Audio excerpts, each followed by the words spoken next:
20 साल पहले दुनिया पूरी तरह बदल गई। अंधकार का देवता अचानक प्रकट हुआ और उसने कैदखाना दिवस नामक मृत्यु खेल की शुरुआत की। पूरी मानवता में से केवल चुने हुए लोगों को ही इसमें भाग लेने के लिए मजबूर किया गया। जीत का मतलब एक बदला हुआ जीवन था, जबकि हार का अर्थ खेल में शाश्वत कारावास और विनाश था। तोकिया कुरोसू, जो सबसे शक्तिशाली खिलाड़ी के रूप में उस नरक से बच निकला और एकमात्र जीवित व्यक्ति बना, उसने देवता बनने के प्रस्ताव को ठुकरा दिया और समय को पीछे मोड़ने का फैसला किया। उसका लक्ष्य था अपनी माँ, अपने सबसे अच्छे दोस्त और अपने प्रियजनों की रक्षा करना और खोए हुए सामान्य जीवन को वापस पाना। अपनी यादों को बरकरार रखते हुए खेल की शुरुआत में लौटकर तोकिया अपने अपार ज्ञान और अनुभव का उपयोग करके इस क्रूर मृत्यु खेल को अपने वश में कर लेता है। भाग्य को चुनौती दें और भविष्य बदलें। खेल का दूसरा चरण अब शुरू होता है। अगर आप इस तरह के और भी वीडियो देखना चाहते हैं तो कृपया चैनल को सब्सक्राइब कर लीजिए। प्रिजन डे, पुनर्जन्म और प्रतिशोध। प्रिजन डे नाम का यह खेल ब्रह्मांडीय अंधकार के देवता कॉस्मिक डार्क गॉड द्वारा केवल अपना समय बिताने के लिए बनाया गया था। ये खेल 20 साल पहले अचानक पृथ्वी पर उतरा, जो मानवता के लिए एक बड़ी तबाही और दुनिया को देखने के नजरिए में एक बड़ा बदलाव लेकर आया। ये एक ऐसा खेल है जिसमें आपको जबरदस्ती भाग लेना ही पड़ता है। इसमें अलग अलग कठिनाइयों के डंजन्स हैं और खिलाड़ियों को बिना किसी क्रम के रैंडम तरीके से चुना जाता है। अगर आप इसे जीत लेते हैं तो आपको शक्तिशाली कार्ड्स मिल सकते हैं जो आपकी जिंदगी पूरी तरह बदल सकते हैं, लेकिन अगर आप हार गए तो आप हमेशा के लिए इस खेल के अंदर ही कैद होकर रह जाएंगे। हर किसी को यही लगता था कि वे बॉस को हरा देंगे, एक एस रैंक कार्ड हासिल करेंगे और विजेता बन जाएंगे। पर इस क्रूर खेल का इकलौता जीवित बचा हुआ खिलाड़ी सिर्फ मैं था। मेरा मानना था कि अगर मैं दुश्मनों को हराता रहा, डंजन साफ करता रहा और मजबूत बनता गया तो मेरी सारी इच्छाएं पूरी हो जाएंगी। पर विजेता का अंत तो एक देवता बनना था। ये वो अंत नहीं है जिसकी मैंने कामना की थी। दृढ़ निश्चय के साथ मैं इन अंधकार के देवताओं का हिस्सा नहीं बनूंगा। एक रहस्यमयी और डरावनी आवाज, सबसे शक्तिशाली खिलाड़ी कुरोसू टोकिया, अगर तुम हमारे साथ मिल जाते हो तो तुम्हें अमर जीवन और एक देवता की शक्ति प्राप्त होगी। आओ हम मिलकर इस ब्रह्मांड पर राज करें। पृथ्वी पर सबसे शक्तिशाली, एकमात्र जीवित बचे हुए खिलाड़ी सिर्फ तुम ही वो हो जिसमें देवता बनने की योग्यता है। क्या तुम सच में एक भगवान बनने की योग्यता को त्याग दोगे? कुरोसू टोकिया नीचे देखते हुए दुख में कहता है, हाँ, मुझे लगा था कि मैंने हमेशा सबसे समझदारी भरे फैसले लिए हैं, लेकिन हर बार मैंने बहुत कुछ खोया। मेरी माँ, मेरे दोस्त और मेरी गर्लफ्रेंड। इस खेल के अंदर हर कोई मारा गया। एक विशाल आंख के सामने खड़े होकर सबसे मजबूत खिलाड़ी और इकलौते बचे हुए इंसान कुरोसू टोकिया। अपनी अगली इच्छा बताओ। टोकिया का निश्चय, एक शांत और प्यारी रोजमर्रा की जिंदगी जीने की। एक खुशहाल पुरानी याद में। टोकिया, खाना तैयार है। अंदाजा लगाओ आज मैं क्या लाया हूं। उसकी गर्लफ्रेंड हंसते हुए उसका हाथ पकड़ती है। टोकिया, चलो इस वीकेंड डेट पर चलते हैं। लेकिन फिर टोकिया गुस्से में कहता है, तुम सबने उस सबको कुचल दिया, तो फिर मैं इस धरती को ही मिटा दूंगा जो उन यादों से भरी हुई है। उसकी हथेली से एक चमकती हुई शक्ति निकल रही है। एक गहरी आवाज गूंजती है, तुमने वाकई कुछ बहुत ही लाजवाब बनाया है ना? टोकिया, मैं इस कार्ड को बहुत लंबे समय से संभाल कर रखा हुआ था। अब इसे इस्तेमाल करने का वक्त आ गया है ताकि सबको दोबारा जिंदा किया जा सके। कार्ड विवरण, टाइम रिवर्स, एस रैंक प्रभाव, ये समय को पीछे घुमा सकता है। इस्तेमाल करने वाले के अलावा बाकी सबकी यादें मिटा देता है और बीत चुकी घटनाओं को होने से पहले वाली स्थिति में ले आता है। ये इंसान को अपनी जिंदगी दोबारा जीने का मौका देता है। सामने खड़ी खौफनाक शक्ति चिल्लाती है, वो कार्ड, मुझे यकीन नहीं हो रहा कि तुमने इसे हासिल कर लिया था। दिलचस्प, मैं तुमसे दोबारा मिलने का इंतजार करूंगा। प्रभाव लागू हुआ, समय विपरीत। टोकिया दहाड़ता है, मैं वापस आऊंगा तो तैयार रहना। मैं तुम सबको अपने इन्हीं हाथों से दफन कर दूंगा। मैं तुम्हें दोबारा मुझसे मेरी कोई भी कीमती चीज नहीं छीनने दूंगा। नया आरंभ, अतीत में वापसी। एक तेज नीली रोशनी आंखों को चौंधिया देती है। मैं हड़बड़ाकर गहरी सांसें लेते हुए अपने बिस्तर पर उठ बैठता हूं। मेरा शरीर कांप रहा है। मैं अपने हाथों को देखते हुए बुदबुदाता हूं, मैं वापस आ गया। मिडोरीसाकी सिटी हॉस्पिटल। एक महिला फिक्र के साथ, टोकिया, क्या तुमने फिर से कोई बुरा सपना देखा? चिंता मत करो, माँ तुम्हारे साथ है। टोकिया सोचता है, मेरी पिछली जिंदगी में उनकी चेतना हमेशा के लिए बंद हो गई थी। माँ एक वेजिटेबल बन गई थीं। कितने साल बीत गए हैं जब से मैं उनसे बात कर पाया था। वो भावुक होकर उन्हें गले लगा लेता है, मैंने आपको बहुत याद किया। मुख्य पात्र का परिचय, मेरा नाम कुरोसू टोकिया है। मैं बचपन से ही सीवियर डिसोसिएटिव डिसऑर्डर की वजह से हॉस्पिटल में भर्ती हूं। मैं लगातार अपने दिमाग में कई तरह की आवाजें सुनता हूं। Medical report. नाम कुरोसु टोकिया, 24 वर्ष। हालत चेतना की गंभीर स्थिति। कोई मेरी बात का यकीन नहीं करता। इस बीमारी की वजह से ना मुझे नौकरी मिल सकती है, ना ही कोई रिश्ता। घड़ी देखते हुए शांति भरी रोजमर्रा की जिंदगी बस 1 मिनट में खत्म होने वाली है। प्रिजन डे 30 फरवरी को शाम 6 बजे शुरू हुआ था। इसका मतलब मेरे पास अब सिर्फ 34 मिनट बचे हैं। अगर मैं गेम में मारा गया तो असलियत में मेरा दिमाग काम करना बंद कर देगा। वो तेजी से डायरी में रणनीतियां लिखने लगता है। मुझे इसे इस तरह लिखना होगा कि मां भी इसे आसानी से समझ सकें। मुझे केइता के लिए भी कुछ बातें लिखनी चाहिए। पापा, जिन्होंने हमारे परिवार का सारा पैसा खत्म कर दिया, वो मां और मुझे छोड़कर चले गए। मां ने मुझे कभी नहीं छोड़ा। दोस्त से मुलाकात और संकल्प। केइता आता है। टोकिया, कैसे हो? मैं तुम्हारी पसंदीदा चीजें लाया हूं। टोकिया, ओ केइता, बहुत समय बाद दिखे। केइता, बहुत समय बाद? हम तो 3 दिन पहले ही मिले थे। टोकिया सोचता है, ये मेरा बचपन का दोस्त जोनोची केइता है। पिछली जिंदगी में ये मुझे बचाते हुए मारा गया था। इस जिंदगी में मैं ये दोबारा नहीं होने दूंगा। टोकिया उसे नोटबुक थमाता है। इसे पढ़ो और मां को भी दे देना। इसे अच्छी तरह याद कर लेना, यह जानकारी बहुत काम आएगी। केइता उलझन में है। ये लड़का आज कुछ अजीब व्यवहार कर रहा है। अकेले में टोकिया संकल्प लेता है, अपने चाहने वाले लोगों की रक्षा करने के लिए मुझे सभी डंजन साफ करने होंगे, 15 एस रैंक कार्ड्स इकट्ठा करने होंगे और फिर से सबसे शक्तिशाली खिलाड़ी बनना होगा। एस रैंक कार्ड्स मेरे तुरुप के इक्के होंगे। मैं उन सबको इकट्ठा करूंगा और डार्क गॉड्स को हरा दूंगा। खेल का आरंभ। अचानक एक डिजिटल स्क्रीन सामने आती है। नोटिस, बधाई हो, आपको प्रिजन डे के पहले ग्रुप के खिलाड़ी के रूप में चुना गया है। लोडिंग। आत्मा को एक्सपोर्ट किया जा रहा है। इन गेम यादों को इंपोर्ट किया जा रहा है। टोकिया पूरे जोश और गुस्से में। इस बार मैं उन लोगों की रक्षा करूंगा जिन्हें मैं चाहता हूं। मैं फिर से सबसे मजबूत बनूंगा और उस मूर्ख भगवान को हराऊंगा जो हमारी दुनिया के साथ खेलता है। प्रिजन डे में आपका स्वागत है। कृपया गेम का आनंद लें। खिलाड़ी कुरोसु टोकिया को लोड किया जा रहा है। पहली ई क्लास डंगॉन माइनस डेथ ऑफिस का दृश्य निर्माण पूरा हुआ। खिलाड़ी की आत्मा लोड हो चुकी है। वास्तविक दुनिया की यादों को मिटाया जा रहा है। गेम की यादों को प्रत्यारोपित ट्रांसप्लांट किया जा रहा है। चेतावनी, वास्तविक दुनिया की यादों को मिटाने में विफल। चेतावनी 3 बार दोहराई गई। बॉस जनरेट किया जा रहा है। अब आप स्वतंत्र रूप से इस दुनिया को एक्सप्लोर कर सकते हैं। खेल का आनंद लें। टोकिया अपने हाथों को देखते हुए हैरानी से सोचता है, ये तो बिल्कुल मेरी पिछली जिंदगी जैसा ही है। एक ऐसा डंगॉन जो बिल्कुल असली दुनिया जैसा दिखता है। कुछ खिलाड़ियों की यादें मिटा दी जाती हैं और उन्हें लगता है कि यही असली दुनिया है, लेकिन किसी वजह से मेरी यादें नहीं मिटाई गईं। वो पूरी गंभीरता के साथ सामने देखता है। अगर ये सब मेरी पिछली जिंदगी जैसा ही है, तो जो अब शुरू होने वाला है वो है। स्क्रीन पर बड़े अक्षरों में डंगॉन का नाम आता है। Death office. टोकिया एक साधारण ऑफिस डेस्क पर बैठा है, जहां आसपास लोग काम कर रहे हैं। साए में छिपे दुश्मनों को याद करते हुए वो कहता है, यह एक लो लेवल ई क्लास डंगॉन है, लेकिन इसे पार करने के लिए आपको अलग अलग कौशल वाले 3 बॉसों को हराना होगा। सिस्टम। मेरा स्टेटस पैनल खोलो। सिस्टम। खिलाड़ी कुरोसु टोकिया का स्टेटस पैनल खोला जा रहा है। स्तर 0। जाति मानव। शक्तियां, कौशल और सामान अभी बंद हैं। टोकिया चिंतित होता है। अभी मेरी जो हालत है उसमें 3 बॉस को हराना लगभग नामुमकिन है, लेकिन ये अज्ञात आशीर्वाद, अनआइडेंटिफाइबल ब्लेसिंग क्या है? क्या इसका संबंध इस बात से है कि मुझे यादें अब भी याद हैं? वो कहता है, खैर, मुझे कैसे भी करके एक एबिलिटी कार्ड हासिल करना होगा। अचानक उसके चेहरे पर चमक आती है। मिल गया। वही चीज। उसे एक संदूक याद आता है। इस डंगॉन के अंदर एक छिपा हुआ हिडन साइड क्वेस्ट है। अगर मुझे वो कार्ड मिल जाए तो इसे पार करना मुश्किल नहीं होगा। मुख्य खेल शुरू होने में 10 मिनट बाकी है। वो दौड़ने लगता है और उस पुरानी आवाज के बारे में सोचता है। वो आवाज जो बचपन से मेरे दिमाग में गूंजती थी। पुनर्जन्म के समय वो फिर सुनाई दी। वो पहले से कहीं ज्यादा साफ थी।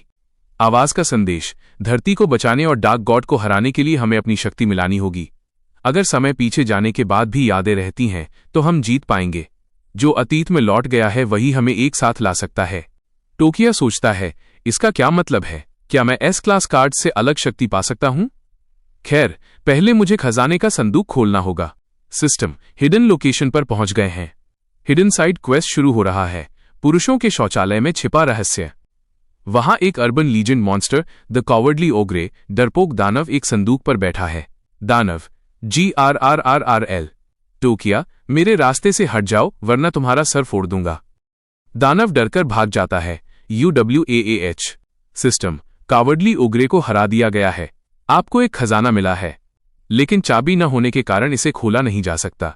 टोकिया इंतजार नहीं करता और जोर से पैर मारकर संदूक तोड़ देता है। सिस्टम, खजाना टूट चुका है। सामग्री प्राप्त हुई: stamina card E class, speed card E class, power card E class. Tokio, सक्रिय एक्टिवेट सिस्टम, क्षमता कार्ड का उपयोग किया गया। स्टैमिना, स्पीड और पावर लेवल 1 पर पहुंच गए हैं। टोकिया अपनी ताकत का परीक्षण करने के लिए दीवार पर मुक्का मारता है और दीवार चकनाचूर हो जाती है। इन आंकड़ों और अनुभव के साथ मैं डंगोन पार कर लूंगा। मैं उस आवाज के मालिक की शक्ति भी हासिल करूंगा। मुझे जवाब दो। तभी एक रहस्यमयी नीली रोशनी से आवाज आती है, सब कुछ तुम पर निर्भर करता है। काली परछाई उसे घेर लेती है। आवाज कहती है, हम हमेशा तुम्हें देख रहे हैं, पहले अपनी काबिलियत दिखाओ, युद्ध का समय करीब आ गया है। टोकिया आत्मविश्वास से कहता है, मुझे तुम्हारी शक्ति चाहिए, मैं तुम्हें अपनी असली ताकत दिखाऊंगा। सिस्टम, उल्टी गिनती खत्म, बॉस पैदा हो चुका है। रेड मोड शुरू। प्रिजन डे में आपका स्वागत है। E क्लास डंगोन डेथ ऑफिस की चुनौती शुरू होती है। अंतिम चेतावनी, जो खिलाड़ी अपनी जगह छोड़ देंगे उन्हें फेल माना जाएगा। बचा हुआ समय 59 सेकेंड। कृपया सब्सक्राइब करें। स्पीड कार्ड की मदद से मैं 1 मिनट पहले ही सही समय पर पहुंच जाऊंगा। बस किसी तरह उस गेट तक पहुंच जाऊं, फिर मैं सुरक्षित हूं। मेरे पास खेलने का समय नहीं है। रास्ते से हटो, दरवाजा खोलो, वरना मैं सबको तोड़ फोड़ दूंगा। हमेशा कुछ ऐसे बेवकूफ होते ही हैं जिन्हें मौके की नजाकत समझ नहीं आती। कोई शब्द नहीं, माइनस काउंटडाउन खत्म होने पर उन दोनों किरदारों का खात्मा हो जाता है। यह मोह, ये सब क्या हो रहा है? क्या इसका ताल्लुक उस काउंटडाउन से है जो अभी चल रहा था? ये गेम कोई मजाक नहीं, ये सब असलियत में हो रहा है। यहां नियम तोड़े तो समझो तुम गए काम से। देखो, गेट बंद हो रहा है। चेतावनी, चेतावनी, इस स्टेज का बॉस जल्द ही प्रकट होने वाला है। सभी खिलाड़ी तुरंत इस्तेमाल लायक हथियार ढूंढें। E rank monster army death cleaners के खिलाफ युद्ध शुरू होने वाला है। तुम चाहते हो कि हम एक बॉस से लड़ें? यह किस तरह का घटिया गेम है? मुझे बाहर निकालो। ही। यहां आता है पहला बॉस। इस डंजन को साफ क्लियर करने के लिए हर एक बॉस का मरना जरूरी है। वक्त हो गया है कचरा साफ करने का। Scavenger LV.2 rank boss, basic stats, stamina LV.1, speed LV.2, power LV.4, LV.2 buff skill के जरिए। हथियार, iron broom rank, sharp dustpan rank skill, pro cleaner LV.1। जब ये सफाई के औजार जैसे झाड़ू या डस्टपैन इस्तेमाल करता है तो इसकी ताकत पावर 1 लेवल बढ़ जाती है। Cleaner LV.1 rank monster, basic stats, stamina LV.1, speed LV.1, power on LV.1। हथियार, आयरन ब्रूम स्किल, कोई नहीं। E रैंक, ये तो कुछ भी नहीं है। ऐसे छोटे मोटे दुश्मन, मैं इन्हें कुछ ही घूंसों में ढेर कर दूंगा। सब लोग शांत हो जाओ। इनकी ताकत आम समझ से परे है। ज्यादा हीरो बनने की कोशिश मत करो। लेवल 1 पर होने के बाद भी ये ऐसे नहीं है जिन्हें कोई आम इंसान संभाल सके। क्या ये सिर्फ अपनी ताकत के दम पर एक एबिलिटीज वाले बॉस को हराने की कोशिश कर रहे हैं? ये तो आत्महत्या करने जैसा है। चुप हो जाओ। तुम वही बंदे हो जो पिछली बार मुश्किल से पास हो पाए थे। तुम्हारी हिम्मत कैसे हुई मुझे लेक्चर देने की? इतना तो मुझे भी पता है कि रैंकिंग इस बात पर निर्भर करती है कि आप कितने राक्षसों को मारते हैं। मैं सबसे पहले हमला करूंगा और सीधे रैंकिंग में टॉप पर पहुंच जाऊंगा। बच्चों, जितना बड़ा रिस्क उतना ही बड़ा फायदा। अगर मैंने इसे सही से खेल लिया तो मैं अरबपति बन जाऊंगा। कारें, औरतें, आलीशान बंगले, सब कुछ मेरा होगा। बस मेरी किस्मत की सीढ़ी का एक और पत्थर बन जाओ। हा। सच में? ये तो सफाई की शिफ्ट अभी शुरू हुई है। ही। गया। मुझे मत मारो, पीछे हटो। मैं मरना नहीं चाहता। के कचरा, सब कुछ कचरा है। इसे पूरी तरह से साफ सैनिटाइज्ड करना होगा। हे। क्या ये नर्क है? मुझे यहां से बाहर निकालो। मेरी मदद करो, मैं तुमसे निपटूंगा। अगर तुम इसे पार क्लियर करना चाहते हो तो बॉस को मरना ही होगा। मुझे और ताकतवर होना होगा, एक S रैंक कार्ड हासिल करना होगा और उस डार्क गॉड को खत्म करना होगा। इन निचले स्तर के बॉसों, लो लेवल बॉसेस को हराना तो बस इस प्रक्रिया का एक हिस्सा है। कोई और भी है जो इन राक्षसों से लड़ रहा है? क्या तुम गंभीर हो? उस विशालकाय आदमी को सिर्फ एक बार में ही ढेर कर दिया गया। राक्षस अभी भी हरकत कर रहा है। कचरा, सफाई, इनाम की सूचनाएं तभी आती हैं जब आप शिकार को पूरी तरह खत्म कर देते हैं। अगर ये दिखाई नहीं दिया तो इसका मतलब है कि वो मरा नहीं है। मुझे इसे बिना किसी दया के खत्म करना होगा। आपने क्लीनर लेवल 1 को हरा दिया है और एक ई रैंक पावर कार्ड प्राप्त किया है। 5 या उससे कम पावर लेवल वाले खिलाड़ियों का लेवल 1 अंक बढ़ जाएगा। आयरन ब्रूम, ई रैंक हथियार, पावर लेवल जोड़ 1। अविश्वसनीय, उसने वास्तव में उस राक्षस को मार गिराया। ये कौन है? ये तो पहले वाले उस पहलवान मसल हेड से भी ज्यादा ताकतवर है। भले ही मेरा लेवल अभी कम है, लेकिन अगर मैं इन्हें मारता हूं तो मुझे 3 तरह के कार्ड्स में से एक मिलेगा। मेरे वर्तमान आंकड़े स्टैट्स बहुत खराब है, इसलिए मुझे जो भी कार्ड मिले मैं उसका स्वागत करूंगा। सक्रिय, एक्टिवेट करो। पावर लेवल 1, पावर लेवल 2, साफ कर दो, सैनिटाइज। क्लीनर ई रैंक राक्षस, पावर लेवल 1। एक बार जब आप अपनी शक्तियों को जगा लेते हैं तो स्तर लेवल का एक छोटा सा अंतर भी उन्हें कुचलने के लिए काफी होता है। Kurosu Tokiya, power level 2, iron broom, power level जोड़ 1। तो तुम मेरे समय के लायक भी नहीं हो। आपने क्लीनर LV.1 को हरा दिया है। ई रैंक पावर कार्ड प्राप्त हुआ। जिन खिलाड़ियों का पावर लेवल 5 या उससे कम है उनका लेवल 1 पॉइंट बढ़ जाएगा। एक और पावर कार्ड। इससे मेरा पावर लेवल 3 हो गया है। कुरोसु तोकिया, पावर LV.3, मुझ पर छिपकर वार करना, सकर पंचेस काम नहीं आएगा। आपने क्लीनर LV.1 को हरा दिया है और एक ई रैंक स्पीड कार्ड प्राप्त किया है।